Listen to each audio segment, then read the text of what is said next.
All right, good evening, everyone. Welcome to Town Hall. We are here for a special regular work session. Today is Monday, June 16, 2025. It is just after 7:30 p.m. First order of business, as always, is pledge of allegiance to the flag. I pledge allegiance to the flag of the United States of America and to the republic for which it stands, one nation, under God, indivisible, with liberty and justice for all.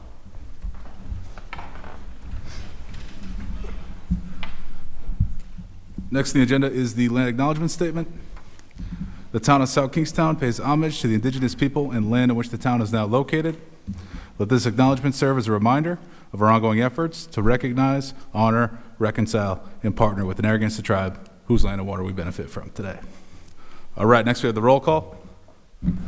Council President McEntee. Here. Council Vice President Marin. Here. Councilmember Bergner. Here. Councilmember Alley. Here. Councilmember Wedgemont. Here. All members are present. Thank you. All right, we're going to get to new business now. We're going to go right to item 3A. Going to go to you, Mike Ursillo, on this. So the first matter involves an advisory opinion that's going to be needed from the planning board with regard to amending the zoning ordinance for regulation of rentals of dwelling units. The reason that it needs to go to the planning board for an advisory opinion is that this is a proposed amendment to the zoning ordinance. You may recall that the town of Narragansett had a standalone rental ordinance. It was short-term. Yours is not limited to short-term. It's any and all rentals in the town. That was challenged. A Superior Court judge ruled that towns do not have state enabling legislation or authority to enact ordinances as standalone ordinances with regard to rentals, because this whole subject is really of statewide concern. However, the judge did indicate that in that judge's opinion was Judge Sarah Taft Carter. She believed that cities and towns would have the ability to so regulate within the zoning ordinance, because she thought that the General Assembly had in fact given towns the authority through the zoning ordinance to regulate there. There was a second case, that was in 2024. There was a second case in 2024 involving the city of Newport, also involving a rental ordinance. Also that one was upheld because Newport's was in its zoning ordinance.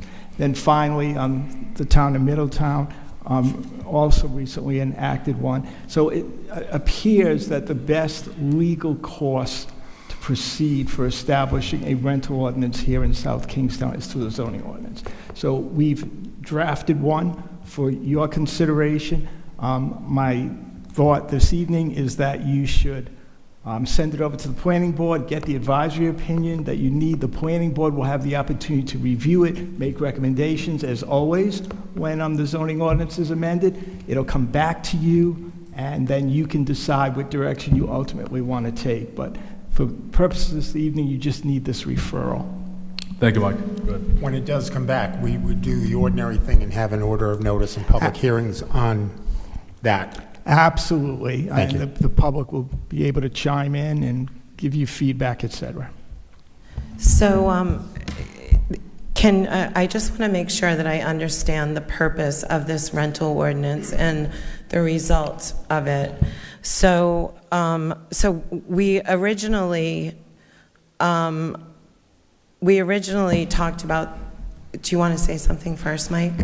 Or, no, please okay. ask your question. I think where you're going with this is, the purpose of this, and, we're talking about the homestead exemption. Yeah, I really want people to understand that this thing that we're doing tonight and referring it to the planning board for their opinion so that we can start moving on this. This is absolutely a critical step to us being able to implement some form of a homestead exemption.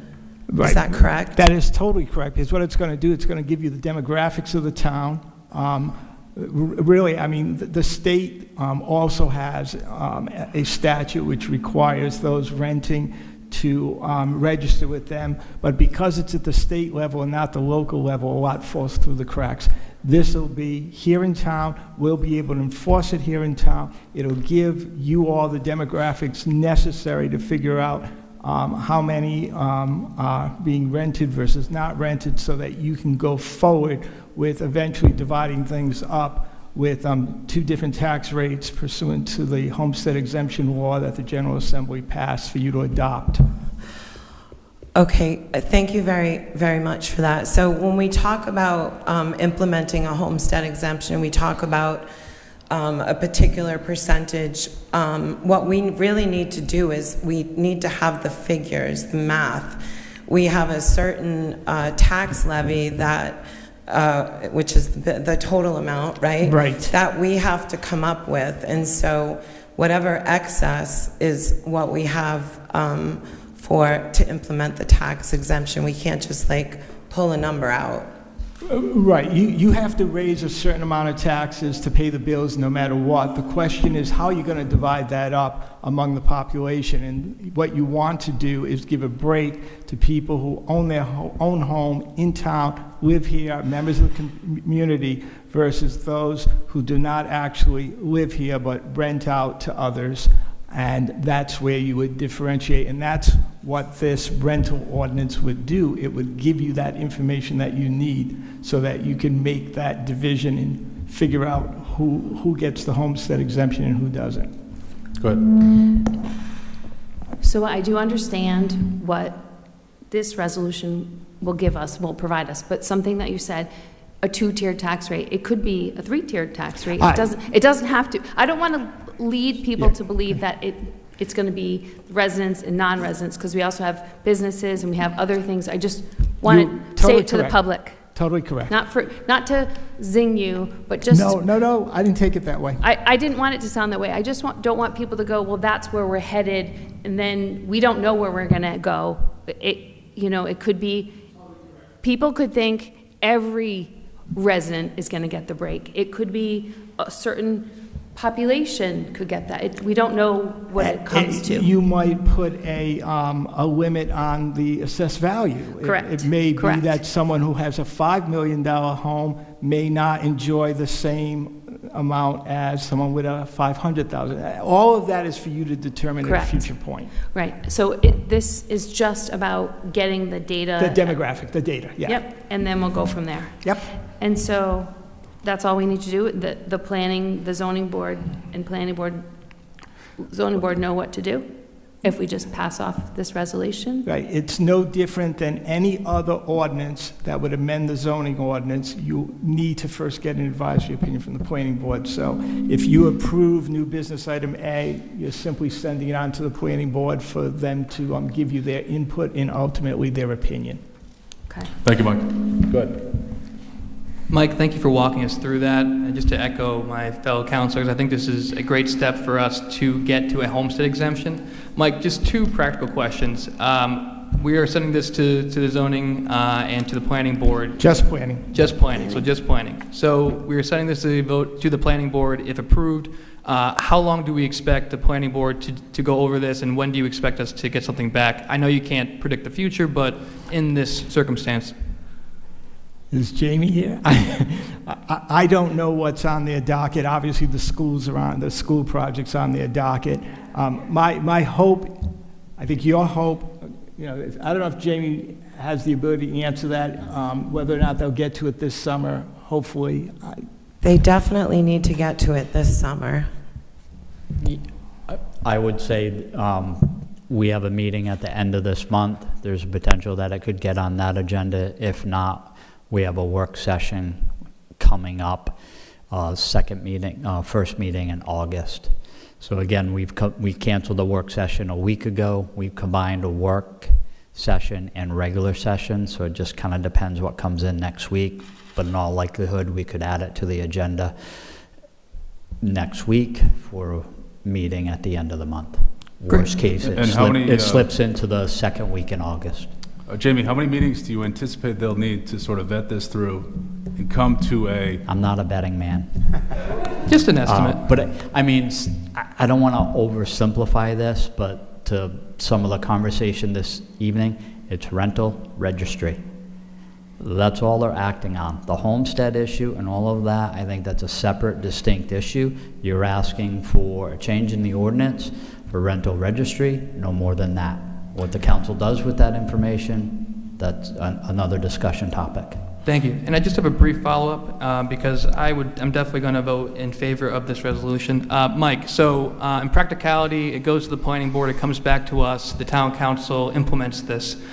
Say I'm a renter in town, which is true. I rent through my aunt who owns the property. And what would this do for her? Would she have to register in the town, or I'm just trying to understand so people, taxpayers, and other people can kind of understand what's going to happen. So I'll just read directly from the ordinance, the first sentence with regard to registration. No rental dwelling unit shall be let, leased, or otherwise permitted to be occupied by a tenant for residential purposes unless until the record owner, the landlord, has registered the property with the zoning official. And we'll have something, I assume online, but we'll have some kind of application process to make that as painless as possible. Okay, great, thank you. And Mike, just to be clear, that answer assumes that we pass an ordinance at a public hearing that mirrors what we're giving to the planning board now. No amendments taken into consideration is your answer to that question. No, when it gets back to you, you can amend it at a public hearing. Yes. But your answer to that question assumes that we pass an ordinance Yes. that mirrors what we're referring to the planning board. It does, yes. Okay. And I want to ask you another sort of just legal question, just to be clear. Having this go to the planning board for them to give an advisory opinion is a legal requirement for this ordinance to be effective once passed by the town council? Under your charter, yes. Okay, so absent an advisory opinion, any ordinance that we pass is not effective? Well, with regard to zoning, Okay. zoning. All right, That just want to doesn't be clear. mean you have, just so you know, it doesn't mean you have to follow the advisory opinion, but you have to obtain one. Okay. So I just want to make it really clear that we really need this opinion from the planning board, and it's critically important that we get this, so it cannot be something that is dragged out. It's not really, as you said, a complicated question or statute or whatever it is, but it's preventing us from doing what is our one of our top priorities. So, and that's frustrating for people. So it's in your hands to get it pushed so it can come back to us and we can work on it. And Ms. Alley, I think I understand the importance of this. I had an opportunity working with Mr. Arcillo to weigh in on some of the regulatory language in that. Some questions we had with regards to scale and scope of larger developments, the housing authority exemption that came out of our department. So and we're also represented by legal counsel at our planning board meetings, so if there are any questions. The only reason I think there could be a delay if there's a question that can't be answered that evening. Mm-hmm. That is typically one of the primary things that causes a delay, is if there's some piece of information that can't be supplied that night. The delay would be a 2-week delay. Okay. That's all it would be. All right, thank you. So Good. can I just go through so if you were to send it to the planning board, they would send us an advisory opinion, it would come back to us, we would do an order of notice, it would take a couple of weeks, then we could potentially pass whatever version of the ordinance we choose. Mm-hmm. So you're already talking about September-ish, right? Just based on, even if Jamie's able to get it at the end of June, the time Right. to post it in the paper, then we pass the ordinance.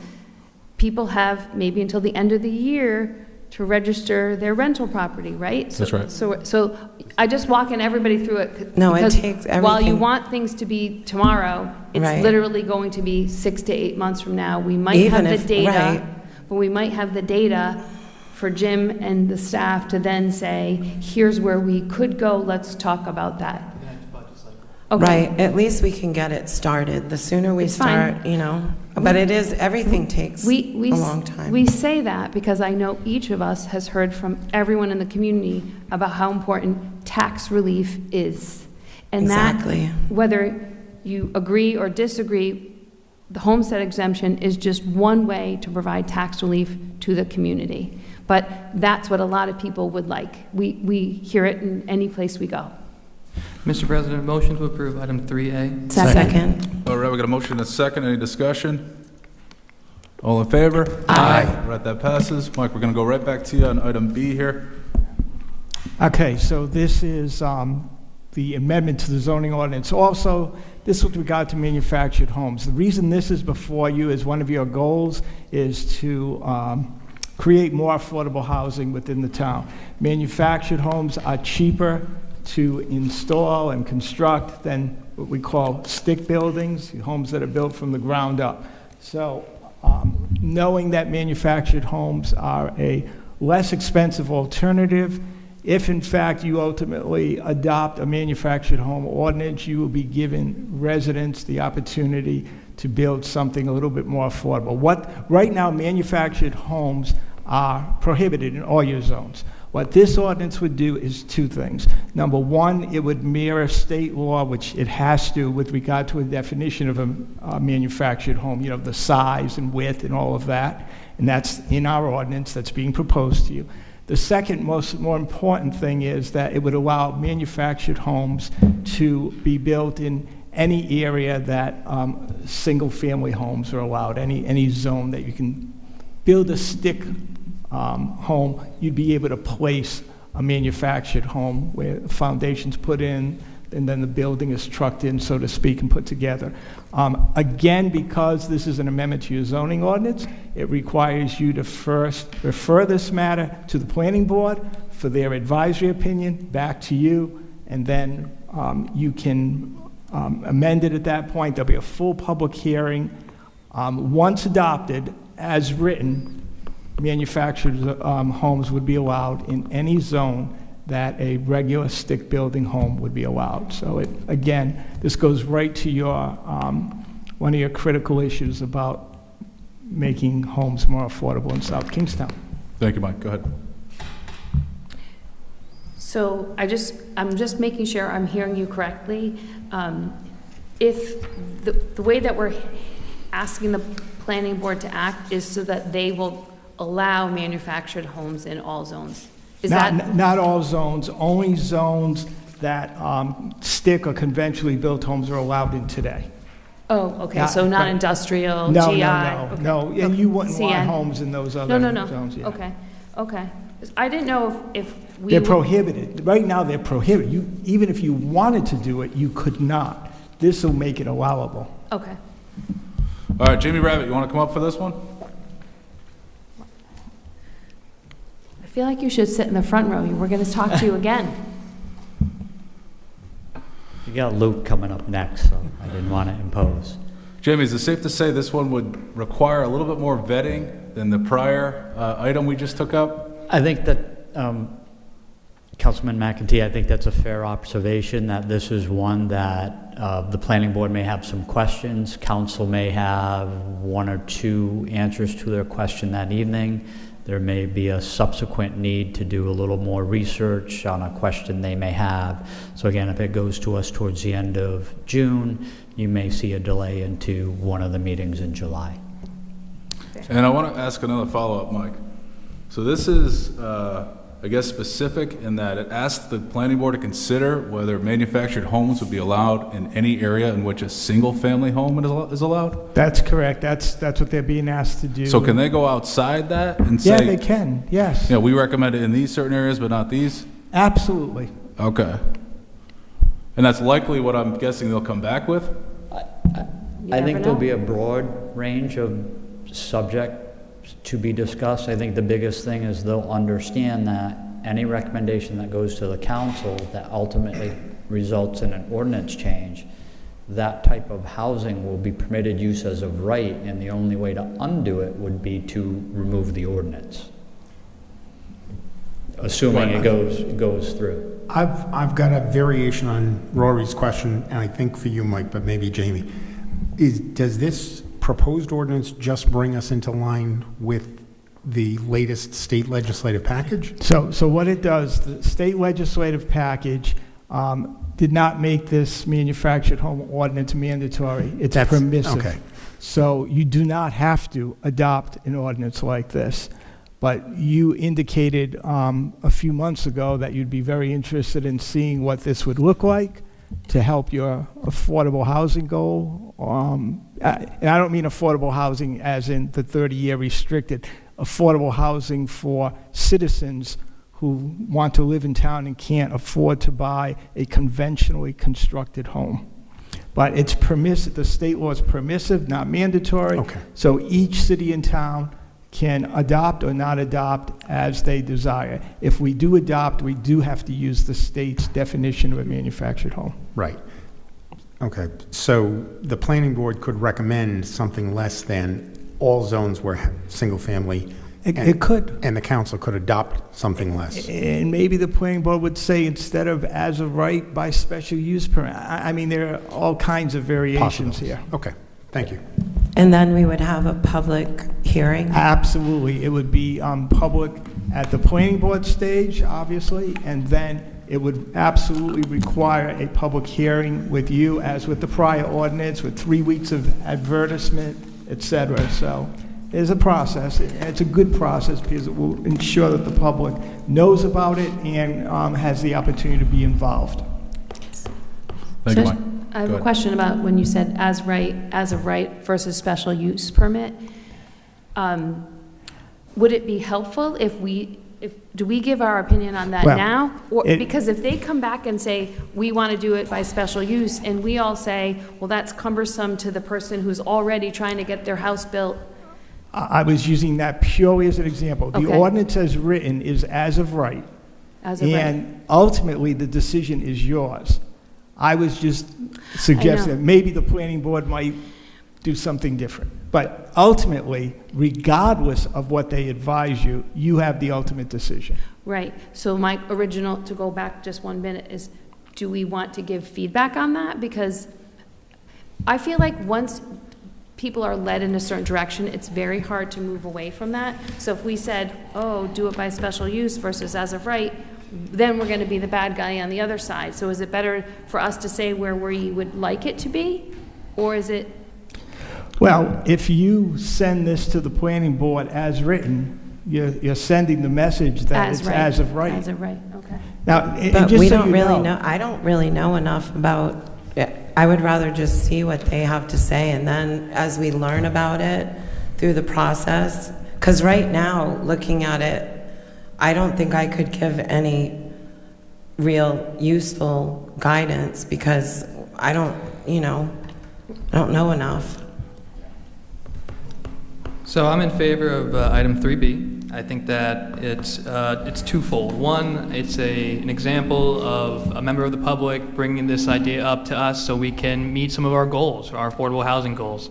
I also think that, God forbid, we ever had a hurricane or anything like that, we had to rebuild quickly. Manufactured homes are not what they used to be. They're very nice, and it would be hopefully we never, God forbid, we never have this happen, but I think that having the option for having manufactured homes in South Kingstown is a good thing, and I move passage for item 3B.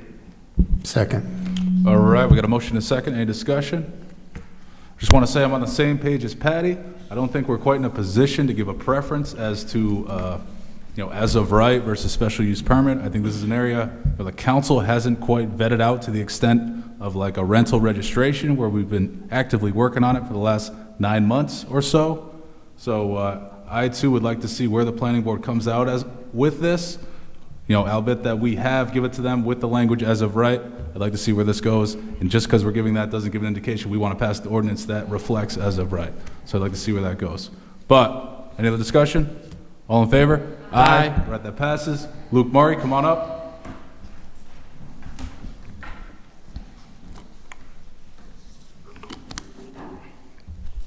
Good evening. So for the council's consideration tonight, I'm asking for an amendment of contract to Union Studios for the EMS Perryville station construction. They've done all the architectural services to date. They're currently performing construction administration services, doing a fine job. Everything seems to be going well. But there are some plans that we need additional with technology, specifically at the current moment. Some of this is a little bit of a contingency, so I don't have to come back just in case there's small tweaks and things as we go. As we all know, construction goes along, and sometimes shop drawings are required and certain things. In this particular scenario, we've had to redo the plan for the technology, where all the hookups are, where the room is, just some modifications. So I'm asking tonight to amend this contract from $127,500 to $140,000. All right, thank you, Luke. Good. Currently, I'm without technology, so I don't have your memo in front of me. So could I just ask where's the funding for the additional money, and what was the original, what was the original contract, and where you're going to get the additional money from? Sure. So the original contract was $127,500. We're going to $140,000, and it's from the EMS billing funds, of which right now we have $1.6 million currently available. Okay. Is there anything of note that you would want to, I don't have your memo in front of me, so there's anything that you'd want to share from your memo? I think I covered most of it. It was a pretty straightforward memo, but I can share that construction's going well. I don't have the memo, that's why I'm That's asking. okay. I'm updating the project website on the first of every month. The block is up for the garage. I was out there last week, and everything seems to be going well. We'll see lumber start going up this month, and we should have a roof by the end of the month. All right, good. Just a question about, in the caption for the resolution, you mentioned Phase 2 environmental services. Is that sort of a contingency? The bottom? That's what happens when you're drafting multiple memos, and one gets caught up and carried over. So that was a good catch. So That's it's- my fault. So it's not, So that's not, it should refer to this memo, which is amendment of contract for architectural services for Perryville EMS. So I apologize for that flow. that's fine, because that was where I was going. If you Three- remember last week, I had a BL services. I prepared these memos at the same time. Obviously, something got carried over. That's fine. 3 paragraphs above, it talks about the final design, Yes. which makes sense with the EMT station. I wondered what that was. I apologize. Mike Rosillo, do we need to amend item 3C, if that's the case? You can well, no, the numbers aren't changing, right? No, just that reference to the memo should read as the memo title. Okay, then I approve item 3C. Second. All right, we got a motion and a second. Any discussion? All in favor? Aye. That passes. Thank you, Luke. Thank you. Jamie Rabbit, come on up.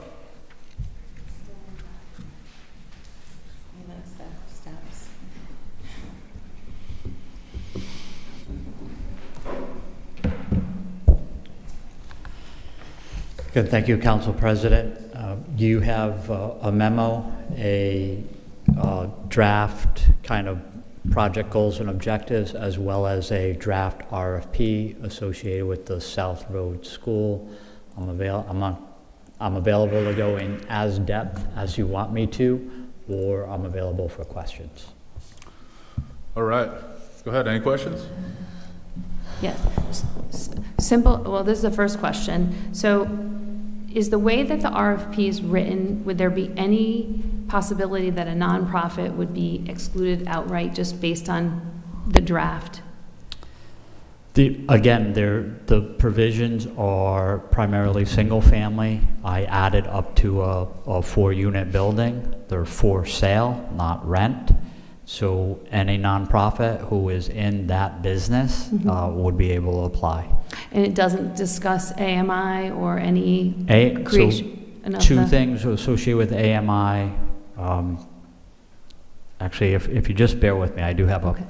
since we're answering questions, I do have a couple of slides, so just bear with me for one moment.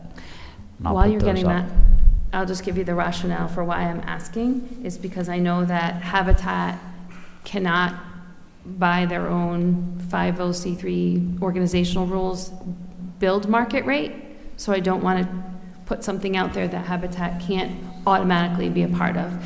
And also because Colin Penny also recommended that we not have a floor, we just have a ceiling on the AMI. And because I don't have any technology tonight, I just want to make sure it's all in there before I move ahead. That's my outward thinking. I'll show you what it is on mine. if you, do you want to use my computer? So, the thing that really jumps out at me and makes me really concerned is the minimum of 25% affordable housing. That's just a comp plan. I mean, this is not what I was expecting as far as that. And I've heard a lot of people from the for-profit sector speak to us about the challenges of this, but I really am disappointed to see it written that way. I do not want 75% market rate at that South Road. I don't want to give that to a developer. I don't want to spend money to prepare the site for somebody that's, I want to see the housing go to people that we're trying to serve here in the community. That's always been the intention. So that's where I'm at. If I can just respond to that, and I understand Councilwoman Alley's point.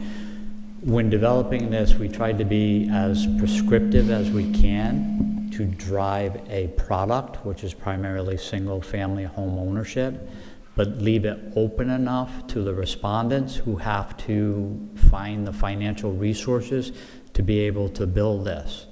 In the matrix for rating the project, we're proposing to give bonus points for respondents who go above and beyond the 25 percentile, but there are a number of projects throughout the United States as well as that don't pencil out with even a 50-50 or a 60-40 or a 75-25 or 100, and they're waiting 5, 6, 7, 8 years for funding.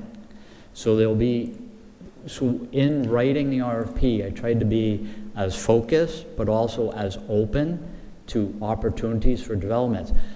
When you get a response, if somebody comes in at 75-25, you do not have to pick that person.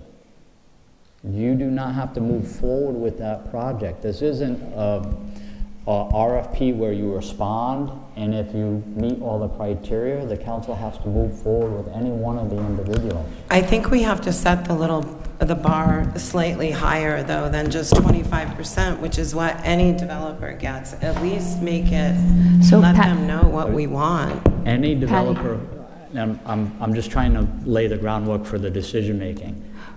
You are trying to drive a product with very specific criteria, and most developers who are going to do the 75-25 would not deliver the product you're going after. It would be much less quality than that. Wait a minute.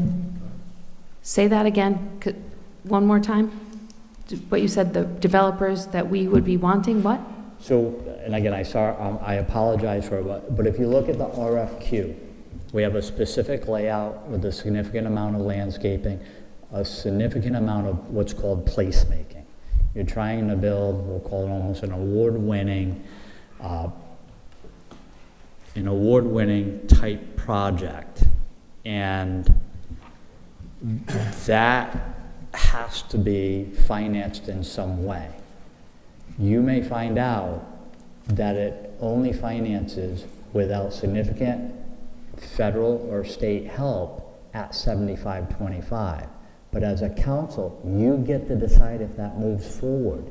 You may also find out that it pencils out at 75% affordable, 25% market rate, but you may be waiting 4, 5, 6 years for that product to be delivered because the funding is not in place at that time. This is a decision, I think, in the future, but I didn't want to box anyone in now. I get what you're saying, but I think another way to look at it is it's also a value judgment, because the more prescriptive you are, the more you want an award-winning single-family only project, the more you're boxing out other organizations like nonprofits who may be able to produce a different product that has more total housing units, gets more people housed, but isn't some award-winning, wow, that's really, really nice, but only people at 120 at best are going to be able to afford it, 120% AMI.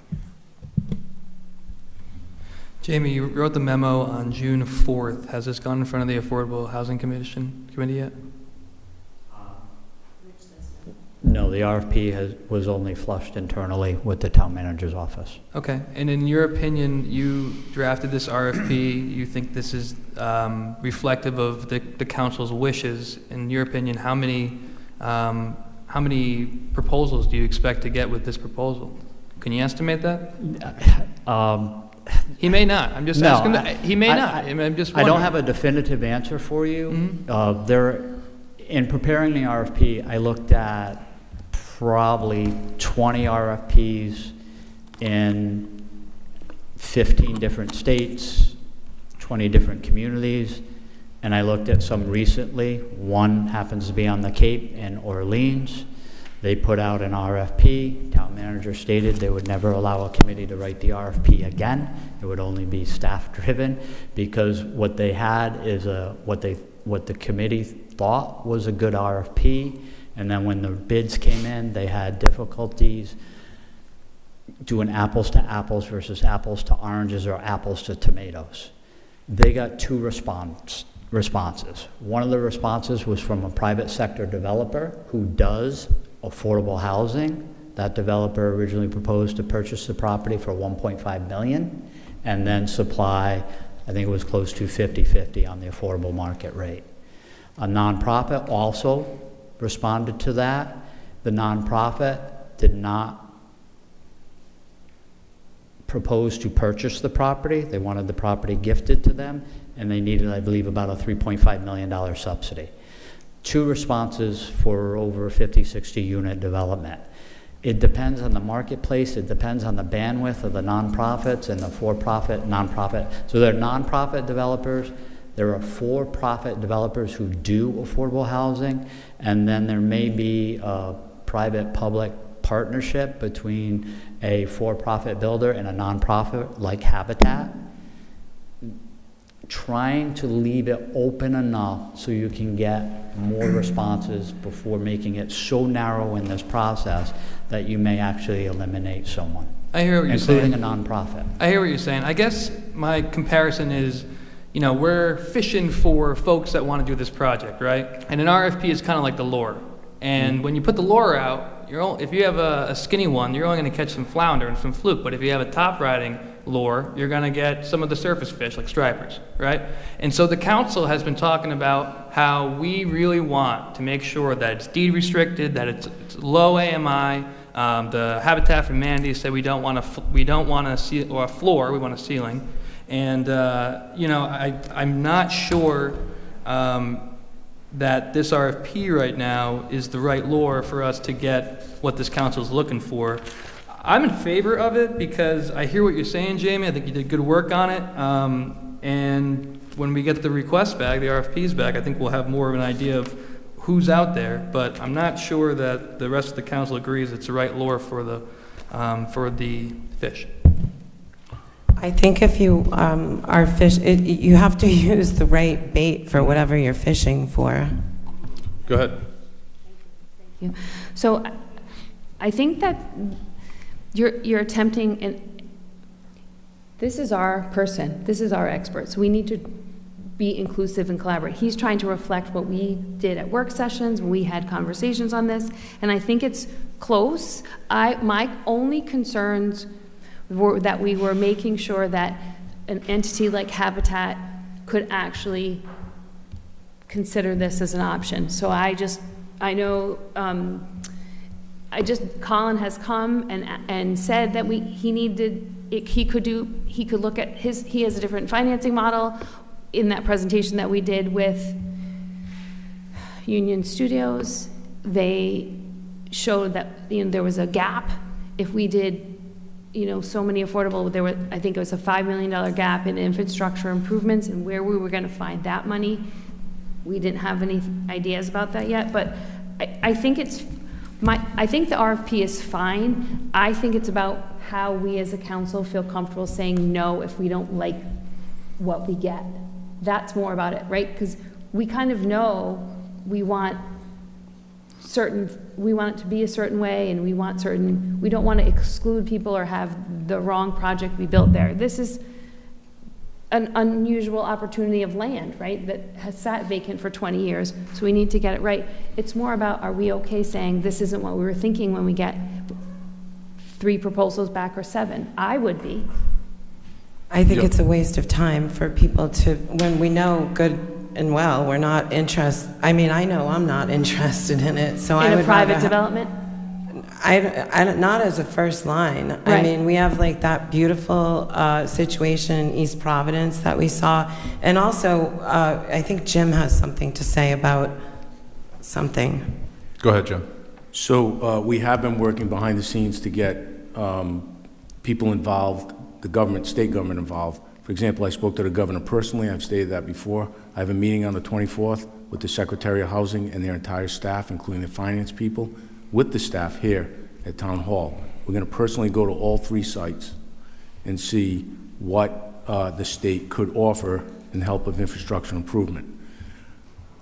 Jamie and I have talked about this at length. We know what the policies and we know what the priority are of the town council, and we would make it work as best we can, but there are some numbers we need to know. We need to know if the state could help us with $6+ million just for one site, for sewers, for roads, curbs, water, and so forth. If that's the case, then of course, a nonprofit, this would make it very viable to a nonprofit. So this might be a little premature, but I just found out about the meeting a short while ago. So we hear you loud and clear.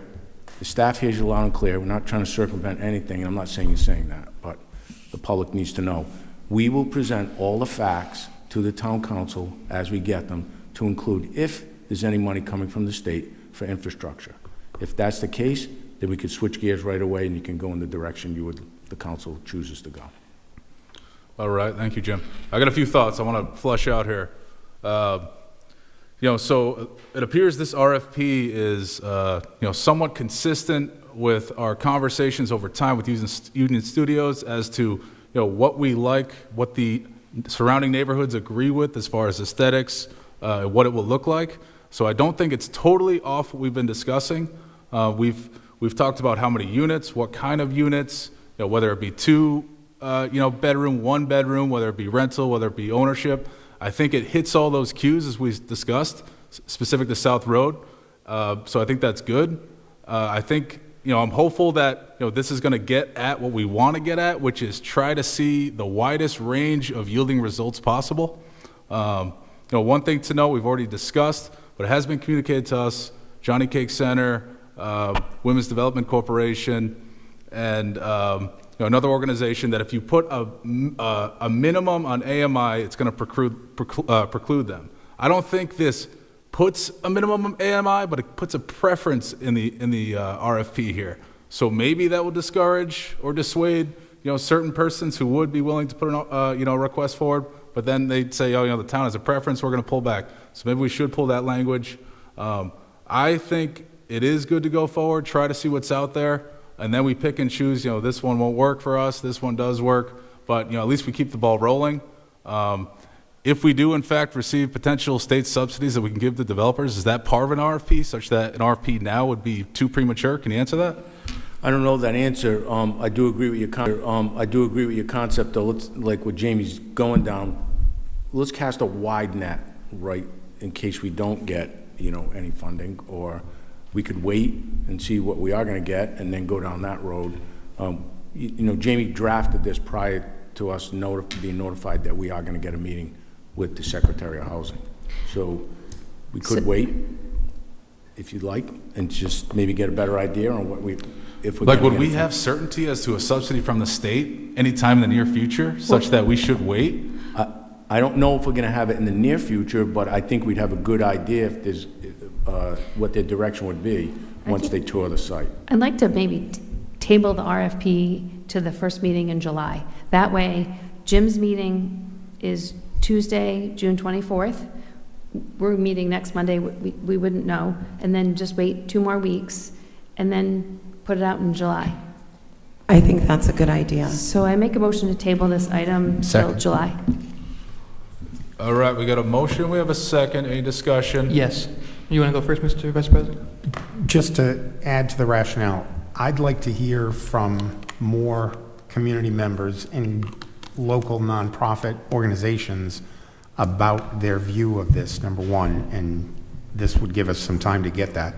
Number two, there are some, back to the values thing, there are some components of this that are going to impact who does and doesn't reply to an RFP, and that may be fine as long as the council understands that when you put in an acquisition price of multi-million-dollar value of the property, there's an implicit indication that you're expecting to get a check, number one.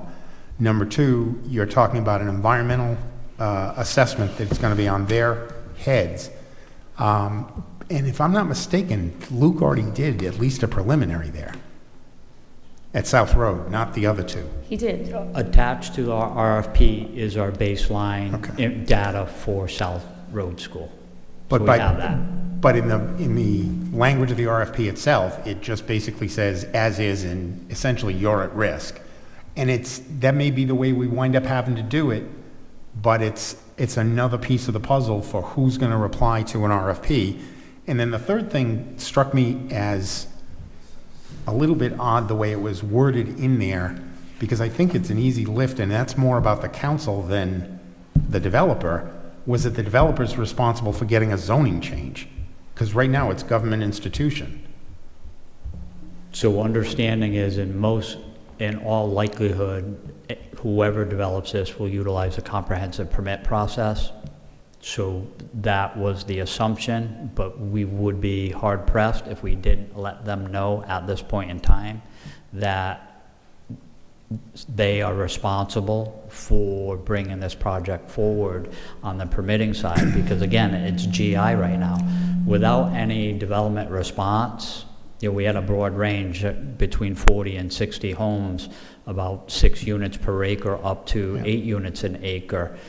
We don't know what to rezone it for yet. Okay. Until we get some responses. And, I view this as a cooperative process that the town council is doing this hand in hand, potentially with the selected developer.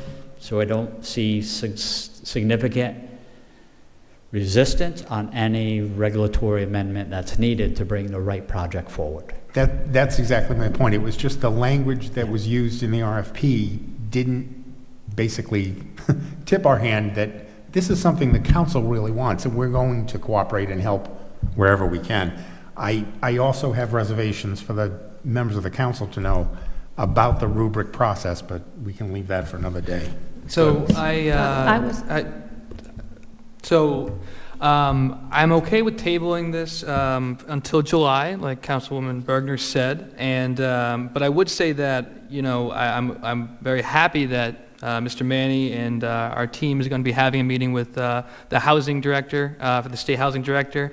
But I do know that we shouldn't put all our eggs in that basket just in case it doesn't happen. And if we, in July, and it's still not concrete that we could get that funding or may not get that funding, I think that this council should come back with the RFP and make the edits that we need to, so we can put the fishing line out there, so we can have the idea of what who's out there and who may want to develop these things. And so I'm okay with tabling it today, and I'm looking forward to hearing back from Manager Manny and Jamie on this. And Jamie, thank you for walking through this and drafting this memo for us today. Yeah. Again, I absolutely appreciate the council's comments tonight. I had to put something on paper for the council to react to. If I can just take a couple moments and walk through the high points so that I understand if there are any outstanding issues that we may be able to resolve in the next 2 weeks. So again, I mentioned, again, you're looking at the layout. This is showing 44 units. Some of the housing types, in the RFP, we have the side hustle house as one of the goals of potentially adding. You have a home on the right-hand side. That's a home actually designed by Allison and Ramsey out of the south. It's at a development called Habersham, but that's kind of what the style of house that Union Studios is talking about. That's real. Those are 4 variations of that house below. Those are actually two of the houses that were built, not just a model of them. Those are real-life houses that you can walk through and in. Again, from my perspective, we have to recognize the challenge you have before you.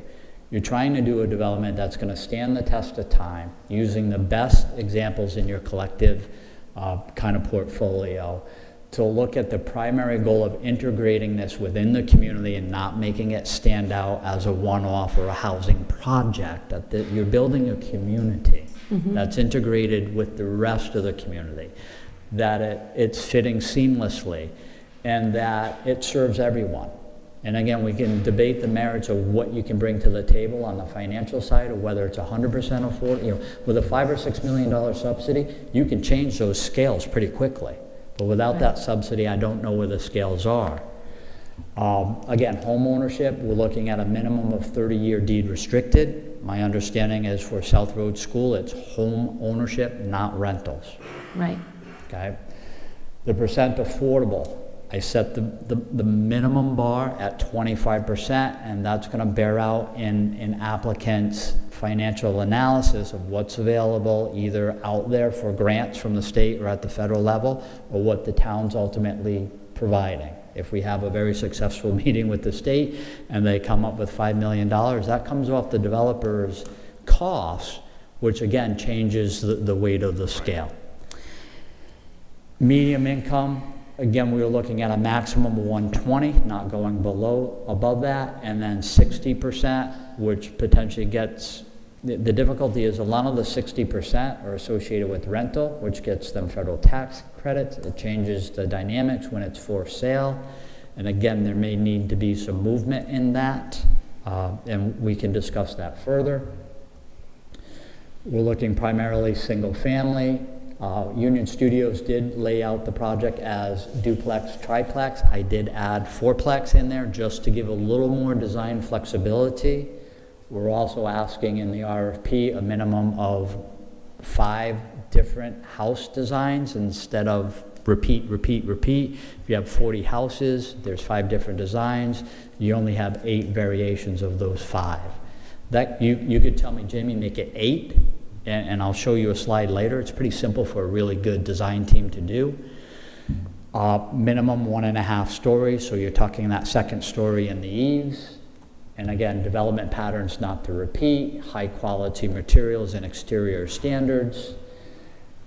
I just spent 4 days at the Congress of New Urbanism in Providence with some of the leading urban design architects in the country. And I went to every affordable housing session I could, and kind of 2 messages they gave. On any affordable housing project, don't give in on your standards. If you're looking for a particular development, you may fall down, dust yourself off, stand up again, and try again. And also on the deliverabilities. This is the first step in a very long process. The RFP needs to go out. You may get, I don't know, we may get 10 responses, we may get 2. If you get 2, you may decide to do it again or find out why you didn't get more than 2. But it's the first step in a long process. But typically, all the developers, all the architects, all the planners are telling us this is a 5 to 7 year process in some aspects. It's shovel in the ground is not going to happen this fall because a lot of it is financing dependent. Right. And then the last goal is, we're trying to write this very prescriptive in nature so you understand that the product you're expecting is the product that's being delivered. Yep. And there can be variations from that, from different price points, but you're at least, you're setting a bar. The bar can go up or down, but it's the council who decides, not just a developer who, paints a pretty picture, but they're not necessarily going to deliver you that pretty picture. And just, again, back to the perspective. With regards to density, on the left you're seeing 1 unit, on the right you're seeing 6 units at the low bar of this. If we look at 7 acres, at 6 units an acre, that's 42 units. If we go to 8 acres, it's a little bit less than that. If you go to 60 at 8 acres, you're still looking at about 6 to 8 units an acre, depending on the development size. These are, again, 3 different housing types. And then this is showing 7 different housing types. It's just a small variation of the architecture of the box. So right now, I set it at 5. It could go up. I think if you have a 60-unit development, maybe you want a little more variation. If you have a 40-unit development, 5 may suffice. And again, this is just, there's all change in the thematic. Again, I needed to write something for you to react to. What the motion was asking you to do, and I'm sure it won't change when we move this to July, is permission for the town manager's office to finalize this RFP before it goes out. This was not intended to be the final draft that goes out the door. That this still needs a little more work and a little more discussion. So thank you. Thank you for giving us a place to start. Agreed. Yeah, it's important that we start somewhere. All right. Thank you. Thank Go you. ahead. Thank you. So my questions were, sometimes you say exactly what I'm thinking, the rubric process, and I would like to know if the Affordable Housing Collaborative could be involved in either the review of the RFP process or the actual before it goes out, just to give input on it. I don't know when they meet again, and with 2 people down, are they able to meet as a group? You are, right? 5? Okay. They do meet, I want to say 2 weeks out. We'll be setting the agenda this week for a meeting next week.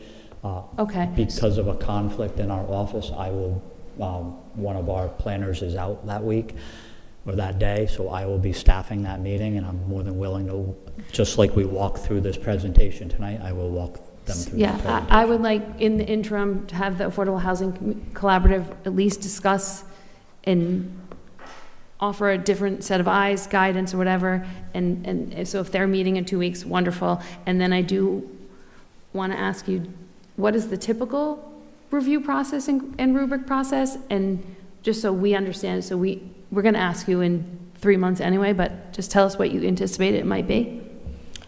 Typically, the way we've done it in the past for some of these measures, it's a representative from engineering, planning, Parks and Rec at the department head, as well as the town manager's office, and you may invite one outside, either commission member or outside, we'll call it talent, being a local architect who isn't involved in the process on the consulting side, who is respected in the community, and you're asking them to come to the table.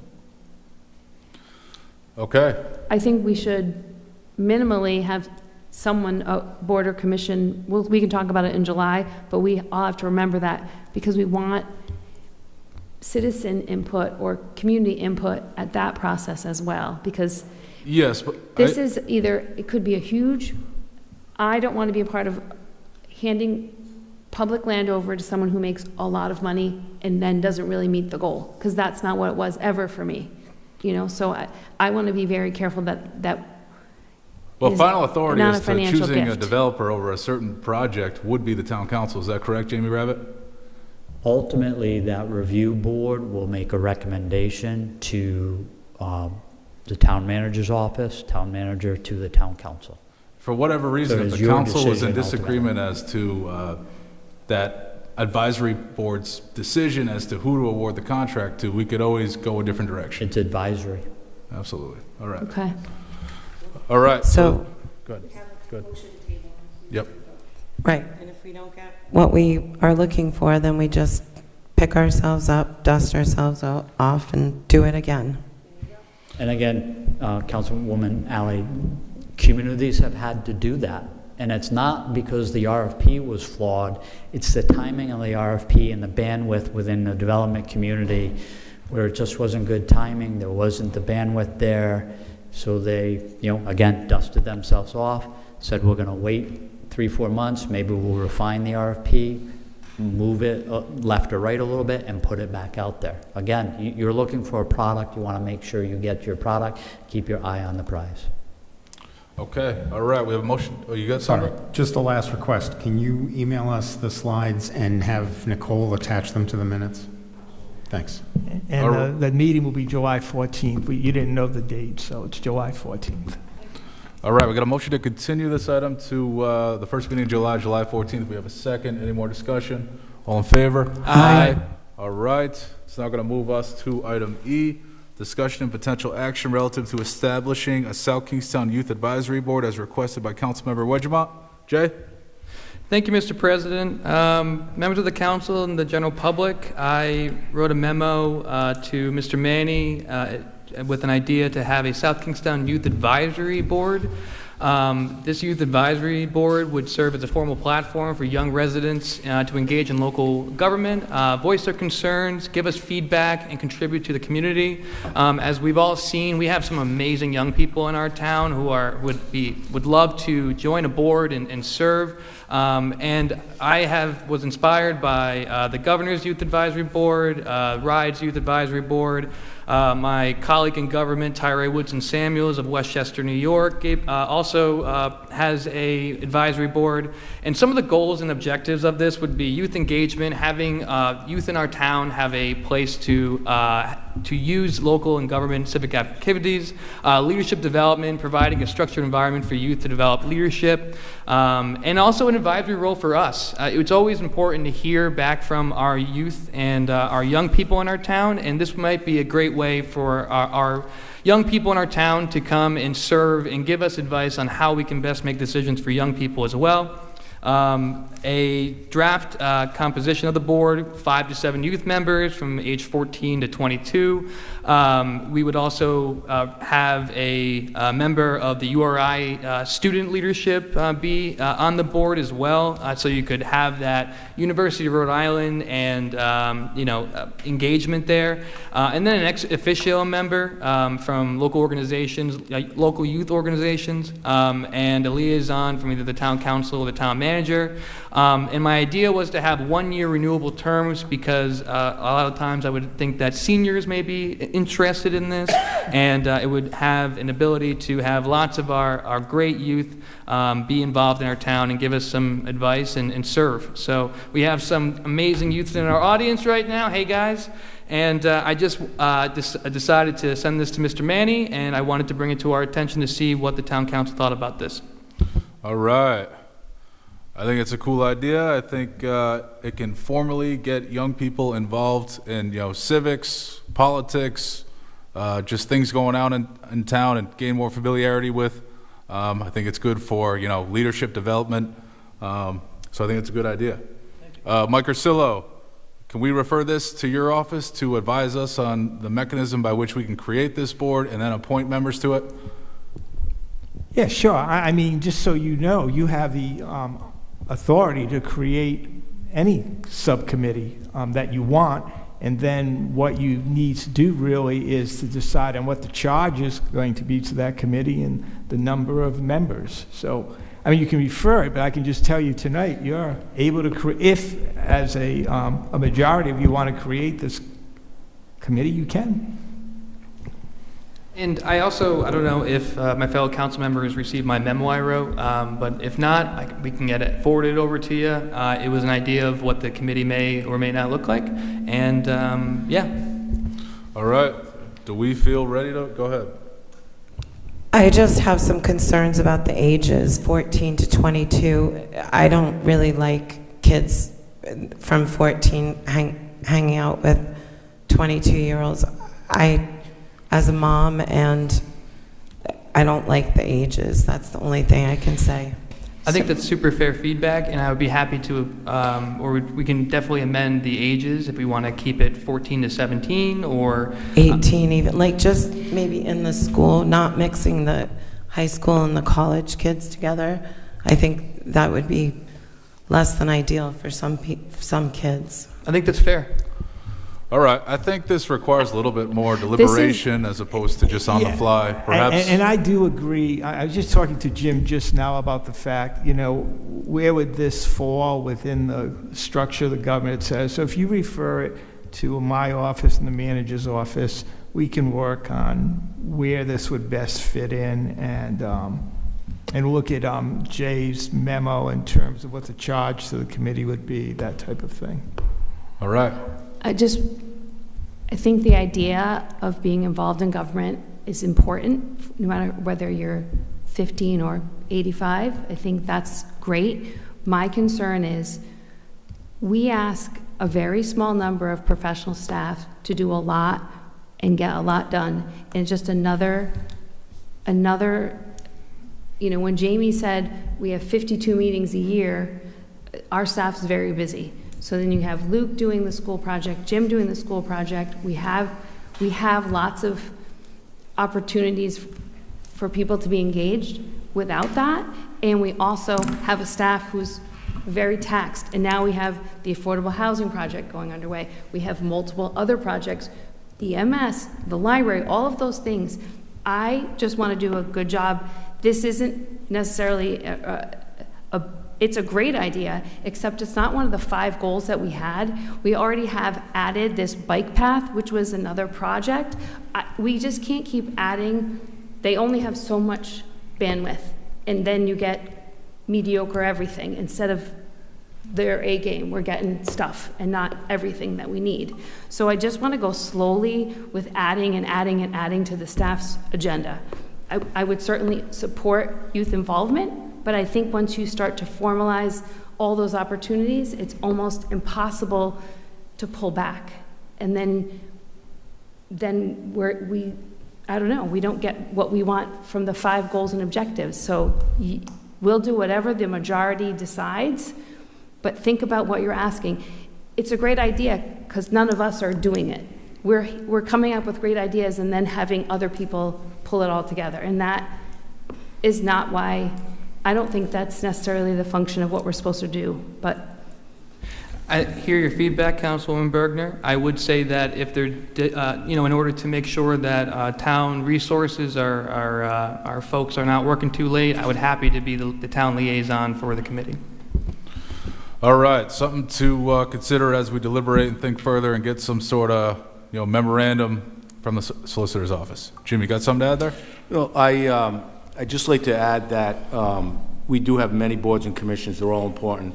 Of course, Jay and I, Councilmember and I have talked about this, and if that's a priority of the council, it'll be a priority of the staff. But with that being said, and we did talk freely about this, the staff liaisons go to between 100 to 150 meetings a year, and I don't have any staff left to would be the liaison to this committee. I wouldn't even know where to put it. Maybe on the rec. I'm not sure. I was talking to our solicitor about it, but so that's why I brought it up to the council member that if it was allowed that he could be the liaison to the youth advisory committee. So that's just something you guys would have to vet out if this would be allowed or not. And I just have one question about someone being under the age of 18 and being involved in some official government capacity. I feel like, I want to say permission slips or something, but I don't know. It just seems like I don't know.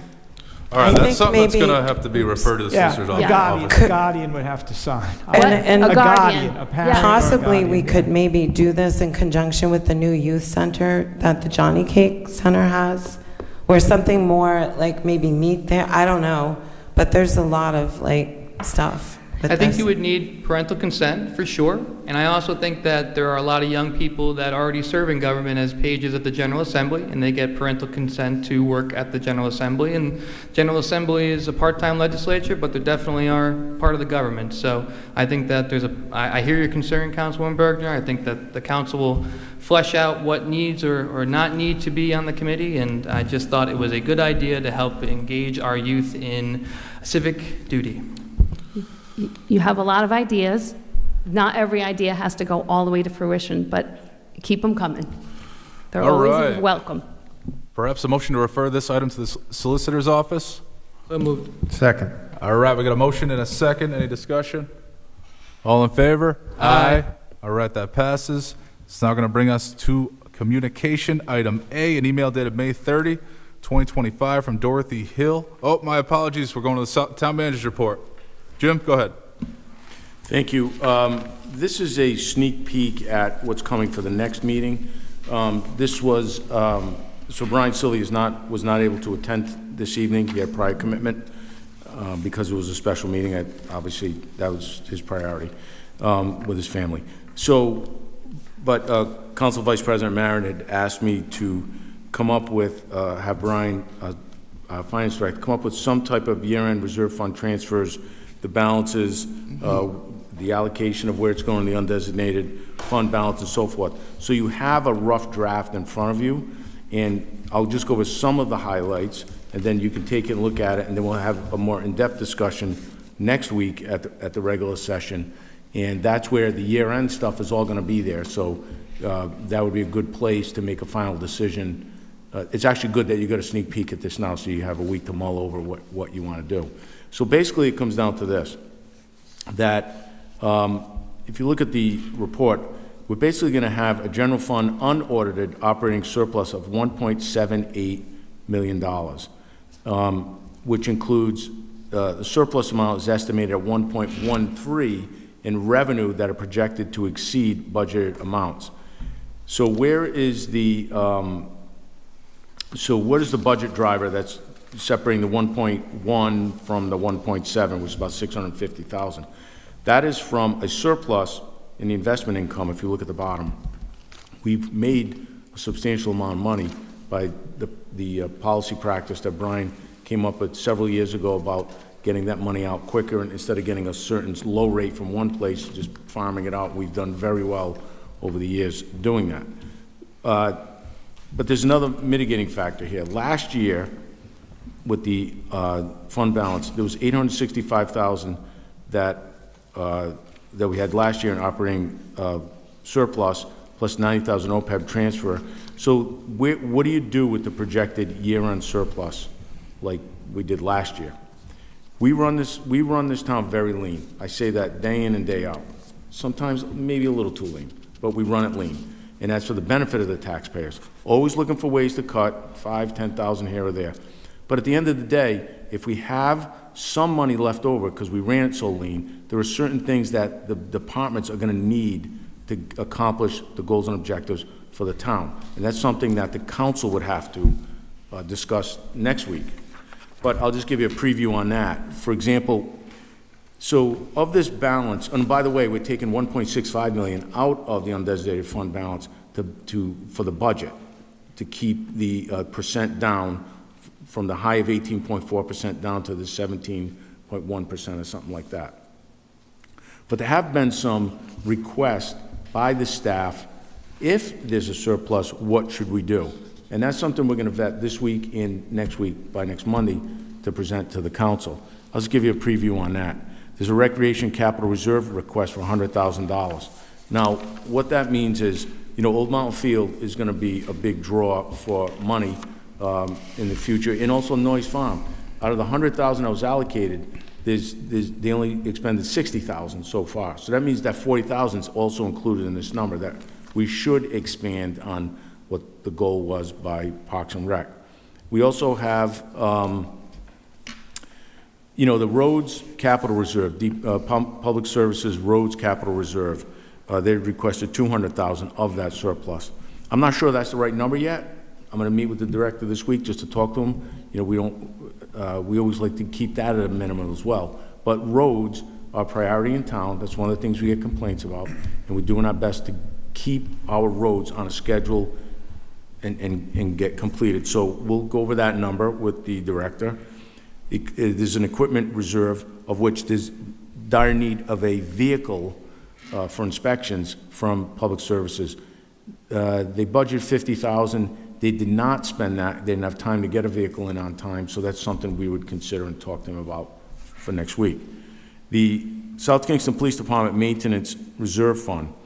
SKPD gave up a substantial amount of money last year so that Old Mountain Field could get an influx of cash from a different fund, this fund, but we depleted that fund down to $60,000. So I need to meet with the chief to see what his priorities are. I know he wants to put some more security and redo the parking lot at the police department, but we'll meet with him and have an answer for you next week if that's going to be a recommendation. Library Improvement Fund. The Community Learning Center, we've got a tremendous influx of money for that. It's going great so far. We get about $3.6 million that's coming in from the state and the feds to build this beautiful facility that it's going to serve the town so well. But you also have to put skin in the game when you do this stuff, and the roof is going to require some matching funds to finish the roof. They pay an allocated amount, the state and the feds, towards the roof. So once we clear that number, we'll bring it to the council. The Planning Department Reserve Fund, I haven't met with Jamie yet to find out what that request specifically was, but I'll have an answer for next Monday. Now, there's another one at the bottom, the Grant Match Fund. One of the strengths of this town is that we have received millions of dollars in grants because we had the money to match it. Many cities and towns did not have that money, and we were grabbing a lot of funds. The Community Learning Center is a perfect example. We started out around 1.8 million. We ended up with double that because other towns did not have the money to match, therefore they couldn't do the project, so we took that and matched it with the funds. So this, we've really depleted that fund substantially, the grant matching fund. The $200,000 that we would request is a Safe Streets for All. You know, that's the goal for that Main Street and many parts of the town that we're trying to get security and safety improvements for the town. That's unknown right now whether we will or will not. We're getting that, you know, study done, but we're going to need some type of funds to stay in that grant matching fund. So I'm just telling you this, that even though it's a $1.7 million surplus, there's a total ask of $873,000. I'm not sure that's the number. We have to go over it this week, and we'll come back to you with some recommendations, and then the council can decide if that's their priority as well. Good. I appreciate all the asks. I just want to say if there's any opportunity to increase the bond reserve fund, because that is actually going to impact the community. So for the school bond, I want to continue, if we have extra money, to smooth that out so that those tax increases that are coming 2 more times at least, that we, if we have this opportunity now, maybe you could propose transferring some to that, because that's tax relief for the community. It is. That we didn't give them last week. One of the no, we did. We put some money aside for last week. We put about 4 cents. There was 8 cents. We could have gone down. We only went down 4 cents. But we took an extra $340,000. By not giving them the full 8 cents, we took $340,000 from the No, I know, taxpayer. but that 4 cents is not going to like a black hole fund. It's Right. going towards reducing the debt service next year. Well, I just want to make sure we continue to be So mindful of that. it is a priority. Everyone needs to know in this town, it is a priority of the staff to keep the debt services fully funded and as low as we can with other funds going in. That's why the recommendation was last week to only go down 4 cents on that 8 cents we could have. That 4 cents, you told me, or told all of us, it was for the contractual obligations for the police, and you were going to fully fund the EMS people. So But it will level out some of the increase for next year as well. I'm just putting it out there. If it's possible to increase the debt service fund, because that's going to impact the people that have to pay for the new high school. We hear you loud and clear. I'm just putting And that's people where put we up their preferences, that would be something to think about if we could do that.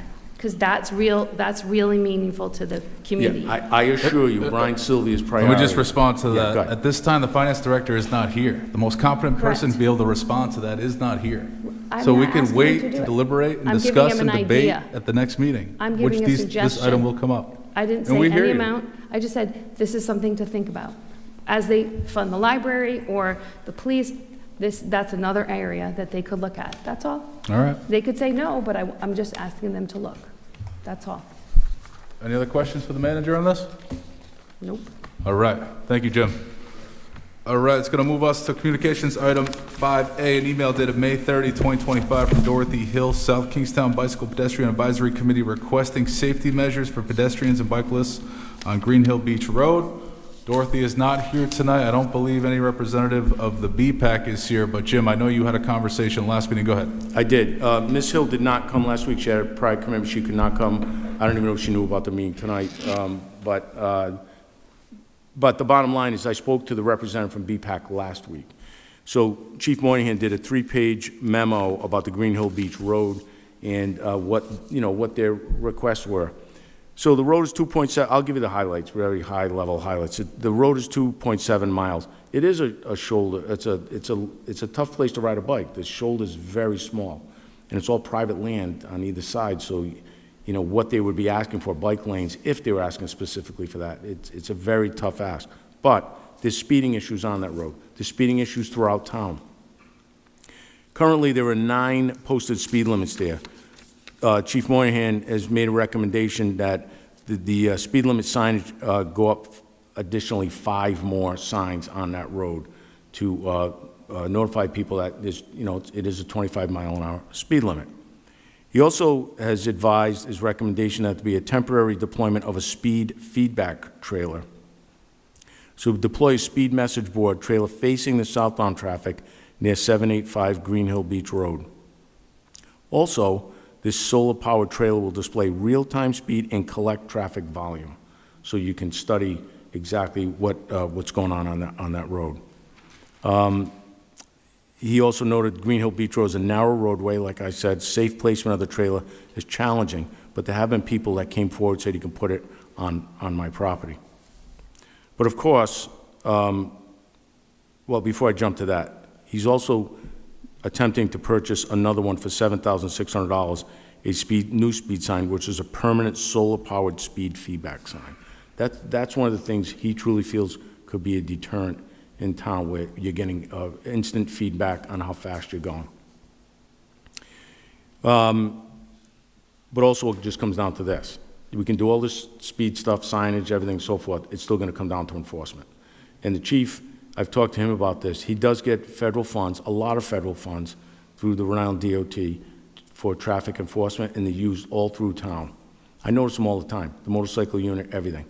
And he's committed to increasing police presence to reinforce the posted speed limit, not only on that road, but other roads, and increase social media, highlight enforcement efforts, and educate the public. He's been out for shoulder surgery. He'll be back soon. And we can, give any more questions. If you have any more questions, you can give it to him. I think he'll be here next Monday as well.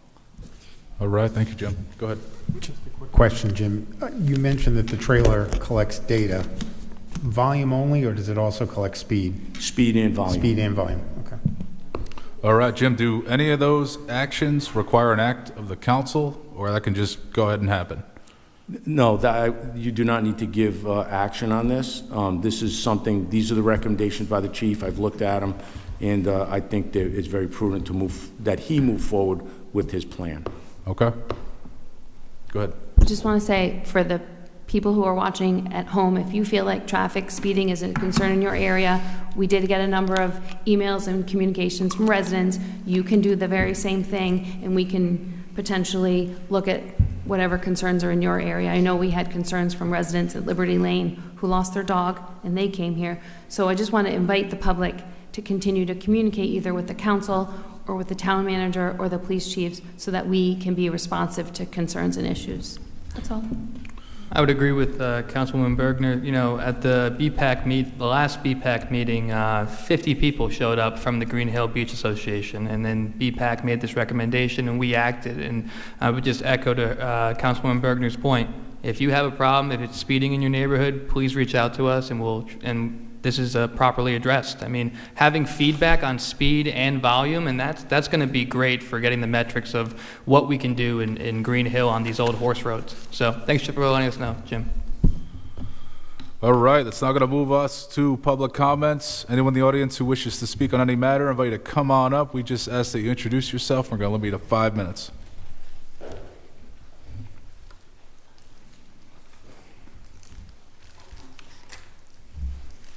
Jim O'Neill, Wakefield. A question, if I could, for a solicitor, referring to last week's meeting conduct by a certain councilman. Do we have anything in the Home Rule Charter, or do we look at Robert's Rules?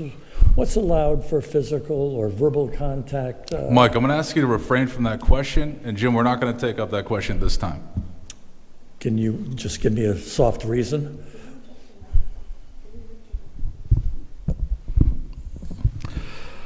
No, I'm sorry to hear that. All right, let me go to a couple of... Jim, that is pending investigation. We're not going to comment on any matter. Oh, okay. All right, fine. All right, thank you for that. All right, going to a couple of the new business items. Manufactured homes. I would like to ask us to go slow with a number of these proposals that are going to go to the planning board, then back to you guys. Manufactured homes. Maybe Watson Farm. I don't mean to pick on that area. Maybe that could be a mix of stick-built, single or double wides. Maybe even the Curtis Corner property. But you really need to go slow. And if you read today's Projo, what's going on in Narragansett, neighborhoods have a whole lot of meaning. I mean, a whole lot of meaning. So we've got to go slow on this. I'd hate to see a number of projects come at everyone. Even South Road, the proposal up there, maybe some manufactured homes could be in there too, as well as stick-built. But I'm in a business, and I've got to tell you right now, the real estate business, you can't find any discounting of building or lumber costs. I'm telling you, it's not there.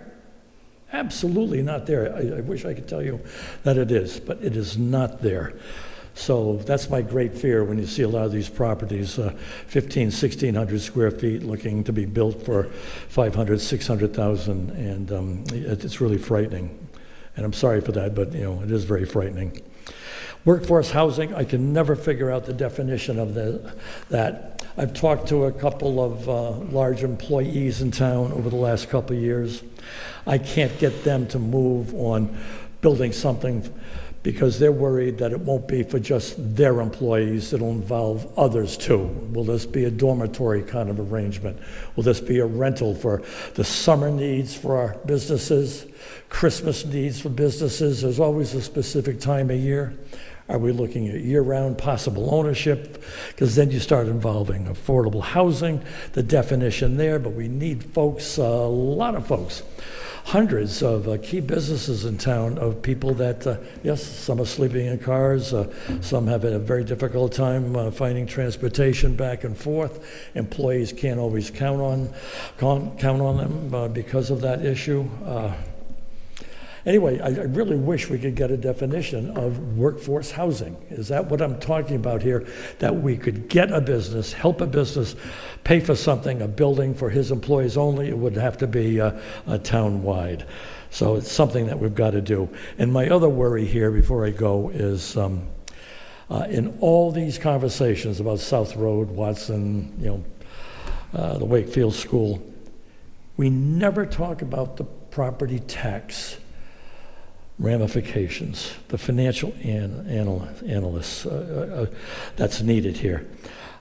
We don't talk about that. And when you consider we've got $500,000 average home sales, and would love to get 60 and 80% of the price of home and people that could maybe buy a property for $250,000, $300,000, how do you tax it? Do we have pilot programs?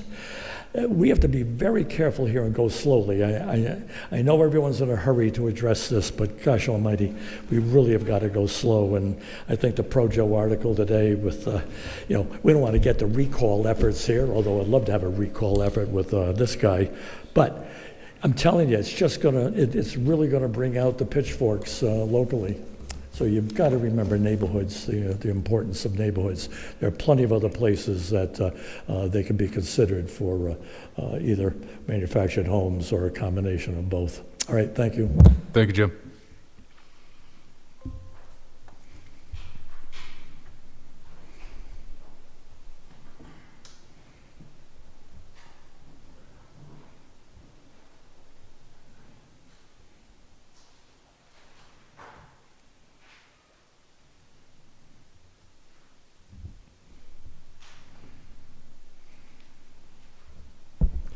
Good evening, it's Doral Beasley. Under the new business, I was the proposal, Mr. Wedgemont's proposal for a youth advisory board. I thought that was a pretty good idea. The only caveat I would have with that is, although the South Kingstown Democratic Town Committee believed that Mr. Wedgemont had the criteria to be a candidate for the town council. I don't believe that he has the character or the temperament to be involved with anything to do with children or adolescents. I wouldn't want my children or my grandchildren to be involved with anything that he was.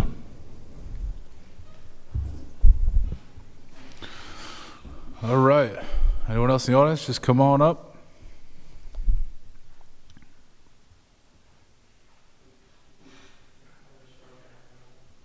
Just got to put the mic on. Short guy in the room, I guess. Excuse me, Rich Morrissey, Wakefield. Just a couple of comments on topics that were covered here tonight. One is on the modular home versus manufactured home ordinance. I want to make sure you understand the distinction between the two, because modular homes and manufactured homes are not built the same, but that ordinance, if not handled appropriately, might end up excluding modular homes.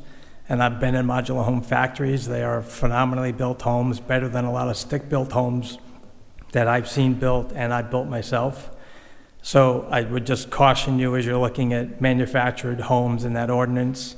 I don't know if it does or doesn't include modular in that design, but I would encourage you to at least consider both in terms of that consideration. I applaud your decision to defer on the RFP decision at this point. The Affordable Housing Collaborative has not reviewed that proposal or draft. I have requested of our vice chairperson, who's now chairperson because of the resignations, that it be on our Thursday night review for discussion. I think it's a great start in terms of its content. I think there's contradictory statements in it, and having read it 3 times now, I think it leans more toward asking for a market rate developer to respond than a nonprofit or an affordable housing business, a profitable company that can build affordable houses, or a nonprofit that builds affordables. So I think there's some opportunity to reword some things before it goes out to potential developers. There's a lot of work that a developer has to do on that proposal. So what I would encourage us to take a little bit more time, get the details a little cleaner. And the town has decisions to make. That $5 million is, are we or aren't we going to demolition the school? Is the developer going to have to do that? Do they have to deal with the environmental issues? There's a lot of potential risk a developer right now in that proposal has to take on without questions answered. So I think there's opportunity for us as a town to really take another 2 or 3 weeks before we start to move forward with that. I would also comment about being too prescriptive in that. The more architecture requirements we put into that proposal, the more time it takes to build the house, the more cost it takes to build the house, the less affordable it becomes. So I think we need, seeing the 5 or 6 or 7 designs today, every one of them had at least 3 or 4 gable roof connections on top of it. Everyone had a front porch. If I look across the street at Teft Hill, every house there doesn't have multiple gables. Every house there doesn't have front porches. So I think we need to be careful about how prescriptive we get, because every one of those architectural and other dimensions we say must be included only adds to the cost of building every individual unit. So things to consider. And then just one last point. I think it's a great idea to have an advisory committee with bringing more youth into civic action. I guess I would just caution you on how many committees you have, because there are a number of committees you haven't met with yet to talk about goals for the year and have reciprocal conversations. So, and to Jim's point, you have to have people in capacity. The more committees we have, the more time it's demanding on everybody. And right now I see that time not being available to you guys to do some of that work. So I think it's a great idea, but I would consider what your capacity and what the town's capacity is to continue to add committees to the ones that exist today. So thank you, that's it. Thank you.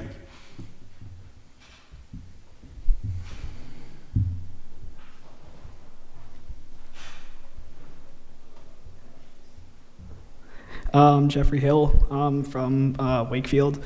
I just wanted to talk about the student advisory committee thing. And I know for myself and what I hear from all my friends, we always complain about how bad the school is, whatever, the vaping in the bathrooms, how bad a club or a sport is being managed. So all of that kind of stuff we keep pretty internalized because we just don't communicate with our officials well, I guess. Like I know myself, I'm a member of the principals advisory group and talk about some of these issues, but it's still hard to communicate. You can communicate with your principal, but to get that idea past the principal and actually get results done from that is kind of difficult. And I think it's such a good idea because so many students too feel like they don't know how to get an idea started or how to get their ideas working. And I feel like, especially if we have members of the youth that can communicate for other people, say a friend wants a new bench somewhere, then they can go to that person and that person can go to the committee, bring it up, have their ideas heard. That way more students could be heard. And then during one of the bajillion surveys that the school does randomly, they asked what was one thing that if you could do to improve your school, and I said any big decisions that the town is making, especially ones that affect students, students should learn about it and be completely informed about it. That way they know what's happening. And then I also believe that the students should kind of have a say in what happens, not necessarily a vote, but at least have their opinion taken into account, because if students feel that they're not being heard, the government officials don't care about them, they just want to push their stuff. If so many students don't agree with it, then they become disenfranchised with their government and get a disconnect, and then turns them away from politics and from their government itself. And I've heard from my mom, teachers, and plenty of other people that if you want something done and it's going to be a really, really good result, it's not going to be easy. And this is one of those things that's going to have a really good result, but it's not going to be easy to make. But I think it's something that's completely worth it. And I think it would be a great benefit to the youth and to all you guys hearing more about what the youth is thinking. Because I do think there's a disconnect between different ages, because there's things that the elderly want more than the youth. There's things that middle-aged people want more than the elderly. It's so important to have everyone's voice heard, including the students, because that really is what being a citizen in a democratic society is. I think that's it. Thank you.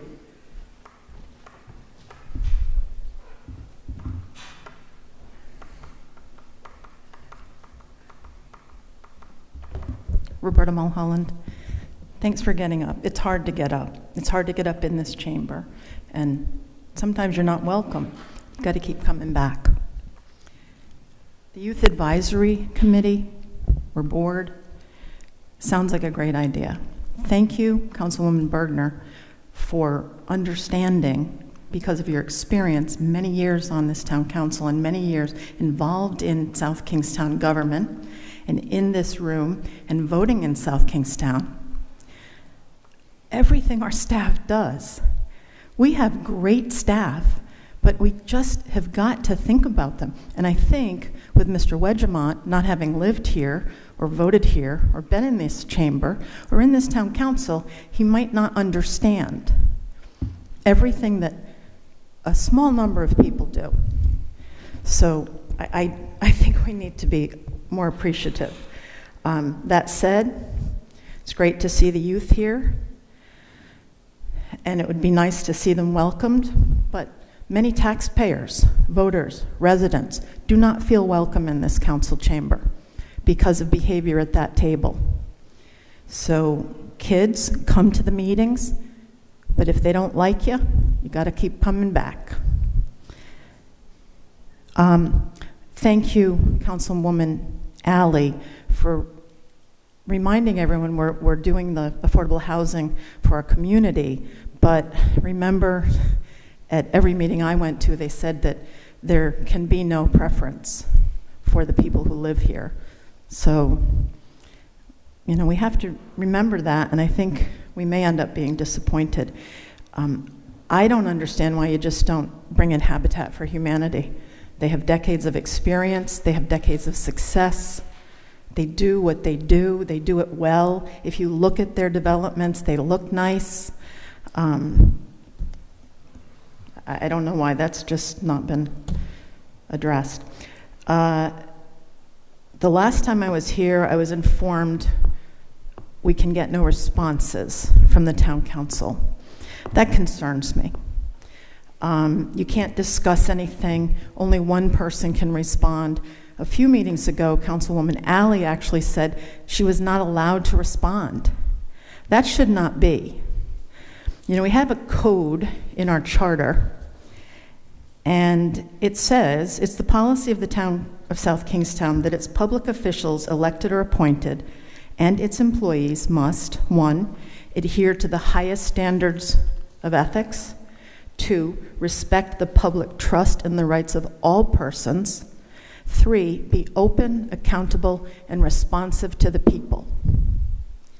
So after the forum at Lily Pads, after the president remarked that public input was the cornerstone of democracy, and it was brought out that you didn't allow any public comment before the meeting, no public comment on business items, you put in public comment 30 minutes before the meeting. Still no public comment on the business items. Now, and for many years, people would bring things up, somebody up there would make the motion to add it to the agenda, and you'd discuss something. You'd actually think about an idea that was brought to you.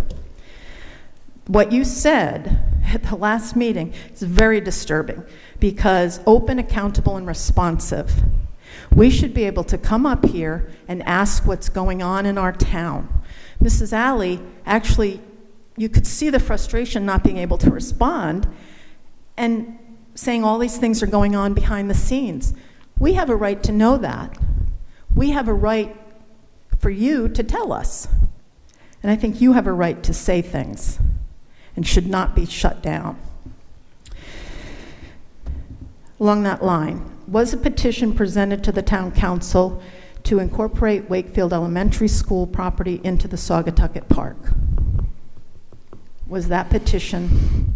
I believe it was so. Jim, do you want to comment on that?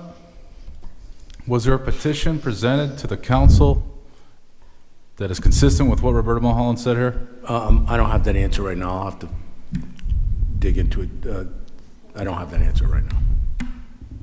We did. I'd have to look back on the date, but one was received. The answer is yes. Did you act on it? No, we have not acted on it. So what's the status? You're going to look into that? Yes, I will look into it and report at the next meeting if that's okay. Thank you. And that was a question. I wasn't saying you should look into that. Motion to add the comment about the petition to the agenda so I can speak. Is there a second? Second. All right, any discussion? All in favor? Aye. All right. Discussion regarding a petition to the council to incorporate a park alongside Saugatucket River. Do I have that correct? Incorporate it into Saugatucket Park. I just want to respond to the aspects about the petition. I have a couple of questions.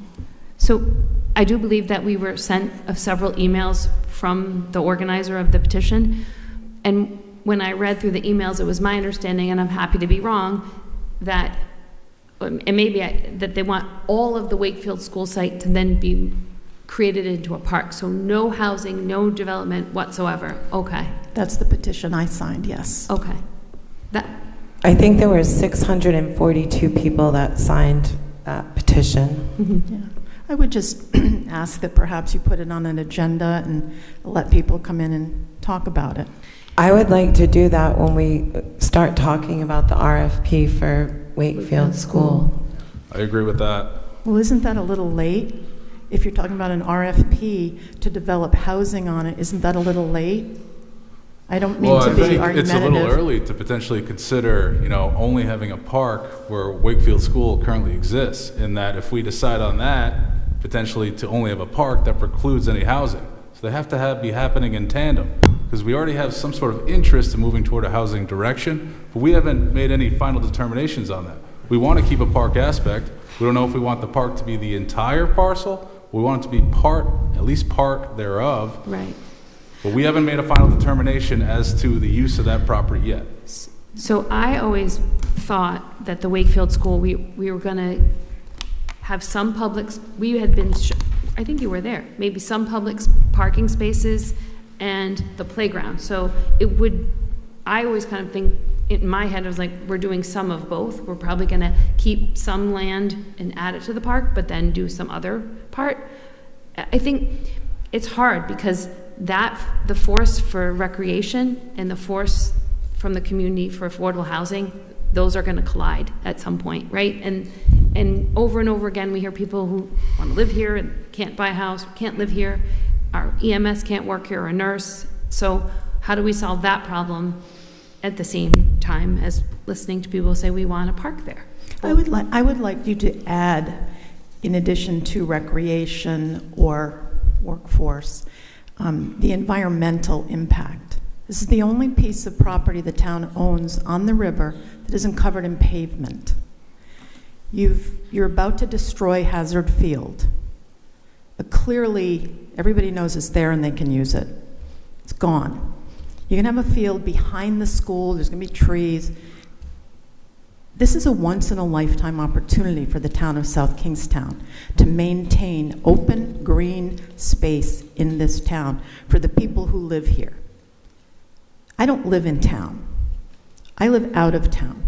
This town has put in a lot of money to preserve, we've given a lot to the land trust to preserve property all over this town that people don't know about and have no access to. The people who live in town, as you all know because of the zoning changes that have been made over the last few years, town, Wakefield, Peacedale proper, they're going to become more densely housed. We're going to have more houses.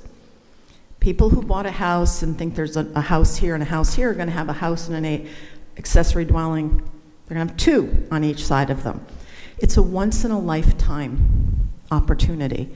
And I think that's so important. It's in your hands that we have to weigh what this town is going to look like. Look at Village Green. There's barely any green there. There's a huge playground, fabulous playground. There's the bunny.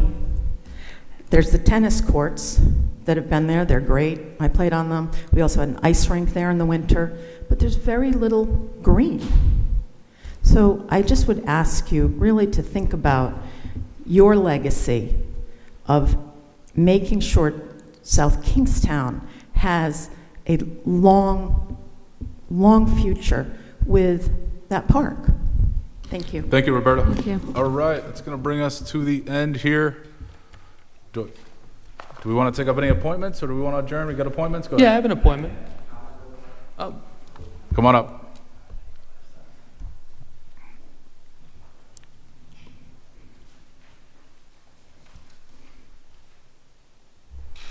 Apologies. My name is Sam Cadman. Good evening. I'd like to address some of the comments made by Councilwoman Bergner earlier in the meeting in regards to the possibility of a youth advisory board. I just find it a bit disheartening that you would write off something that is so important to so many youth and high schoolers, all sorts of people in this town, as not a priority.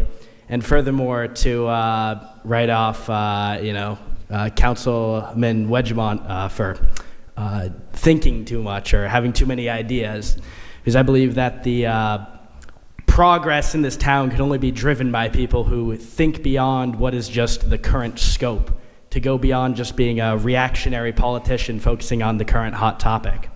Furthermore, in regards to the Youth Advisory Board, I believe that it is very important in pushing past the two greatest ailments of the youth generation, which is apathy and the inability to articulate. So a lot of folks in my school and other schools all over the country and the world for that matter have a great feeling of apathy in that they feel that they don't have a voice and that they have no ability to get their priorities set in front of officials like you folks. And I think that to give them an outlet in an official capacity is to fight back against that kind of infantilization which pushes the apathy, and to allow for greater focus and a broadening of the perspectives of every person involved in public action making and official business, so as to not just pander to the taxpayer or to the privy few, but to also allow for greater focus beyond just what's going on right now. I think that also, if you're looking for any possibilities, you don't have town staff or what have you, I would say that you could possibly look towards folks at the school. I mean, we have a civics club where there's lots of youth involved, and there's also teacher advisors who would probably be happy in some capacity helping out, whether they be a direct advisor for the committee or what have you. But that's really all I have to say. Thank you very much. Thank you. Anyone else in the audience who hasn't had a chance to speak, wish to speak? So I'm just gonna, Sam, if you don't mind, I just come back. So I don't know, when I'm talking about we as a council established 5 goals and objectives for our term. Mm-hmm. So that's what I was referencing: affordable housing, the high school project, the homestead exemption, and some zoning projects. So those are the 5 things that we really want to move forward, and they're going to take a lot of our time and the staff time to happen. Mm-hmm. So it's not that I'm not wanting to do a youth advisory board. In fact, I think probably I am in politics because I worked on a campaign when I was 8 years old. So I understand that. You also articulate a lot of things that could be within the scope of the school committee. So a lot of the things that we would be talking about when someone says a problem with the coaches or something, vaping at school, that we would say that's a school committee issue, and we wouldn't even step into that pool. If you want to talk about government and how the South Kingstown town is run, that's what we do. So we would be happy to talk about those types of things. I was also sitting listening to your friend, I'm assuming it's your friend who sat with you, and they had said something about getting involved. Well, and you did too. We meet twice a month on Mondays, and there's always public comment, and anyone can talk about anything for 5 minutes. So I sat here thinking we should make sure that's in every high school newsletter and everything that goes out, so that it's not just parents who know that they can come and speak, it's students. So there are lots of opportunities for people to always speak. Then you think about it as then it becomes a small group of 6 people instead of any of the 30,000 residents can come to that microphone. So there is a value. And then it's not about the taxpayer for me, it's about the staff who then has to post a meeting agenda 48 hours in ahead, spend their time. It becomes bigger than what you might imagine it to be. And then that staff member has several other committees. Like we said, it's 150 meetings, and I don't think it's a bad idea. I want to balance out all these other projects that 30,000 people are really hoping that we deliver: the homestead exemption, affordable housing, meaningful change that makes the community stay the way we want it to, the way we love it to be. That's all. Sam, I'll just say this.